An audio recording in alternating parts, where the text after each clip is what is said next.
ഓ ഉമ്മമാരെ, അലക്കിയ വസ്ത്രമില്ലേ, ആ വസ്ത്രം നിങ്ങൾ മടക്കി വെക്കാറില്ലേ? കഴുകി വൃത്തിയാക്കിയ കുപ്പായമില്ലേ, ആ കുപ്പായം മടക്കി വെക്കാറില്ലേ? ആ കുപ്പായം മടക്കി വെക്കുമ്പോൾ ശ്രദ്ധിക്കാൻ ഒരു കാര്യം പറഞ്ഞിട്ടുണ്ടല്ലോ. അതെന്താണ്?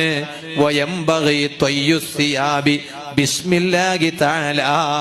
മഹാന്മാര് പറഞ്ഞില്ലേ, ബിസ്മിയും ചൊല്ലിയിട്ടായിരിക്കണം കുപ്പായം മടക്കി വെക്കാൻ ശ്രദ്ധിക്കേണ്ടത്.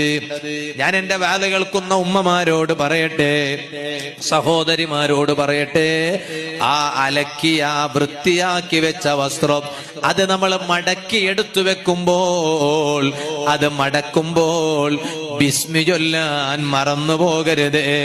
അതിന് വലിയ അധ്വാനമൊന്നുമില്ലല്ലോ, ഒരു ചെറിയ അധ്വാനമാണല്ലോ. അപ്പൊ വസ്ത്രം മടക്കി വെക്കുമ്പോ ബിസ്മില്ലാഹിർ റഹ്മാനിർ റഹീം ഇത് പറയാനും ചൊല്ലാനും ശ്രദ്ധിക്കാൻ മറന്നു പോകരുത്.